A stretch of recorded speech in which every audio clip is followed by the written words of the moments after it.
Million Dollar Quartet is essentially a staged recreation of an actual event. At Sun Studios, December 4th, 1956, and what was a glorified jam session has become a story where you get to take a very intimate look into not only the lives of these four legends, but the beginning of rock and roll music, and the man who gave this to the world, Sam Phillips. And they just sang a bunch of songs. They jammed the way musicians do. The show kind of goes off into everyone's individual story, and you get to know a little bit about where they came from, the road that took them to Sun Records and brought them together, and then a little bit about where they're going in the future.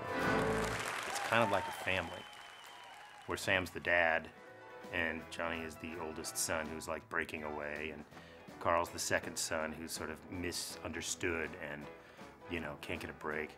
And Elvis is the third son who's sort of the golden child that all the great stuff happens to. Of course, the baby is Jerry Lee, who's a pain in the ass. That family dynamic always sort of made sense for me in this show.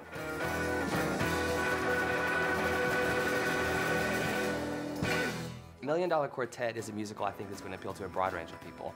A lot of people that maybe wouldn't come see a play come see our show. They may come in to expect that this is going to be a traditional theater experience, and by the end of the night, they're all on their feet, they're all clapping, some of them are dancing in the aisles, twisting, shaking, and having a great time. This show is kind of designed for that. You know, it's not really designed for people to sit there with their hands folded in their laps. I think when people come and see the show, what they're getting is something very unique, very original, and informative, and not a lot of people expect to walk away learning so much about these four guys and Sam Phillips and the history of Sun Records. But no matter, you know, whether it's a busload of high school kids or a bus of senior citizens or a bunch of drunk college kids on a Saturday night or a group of people who actually, you know, lived through this stuff in the 50s, by the end of the show, everyone's on their feet, everyone's clapping, everyone's having a good time.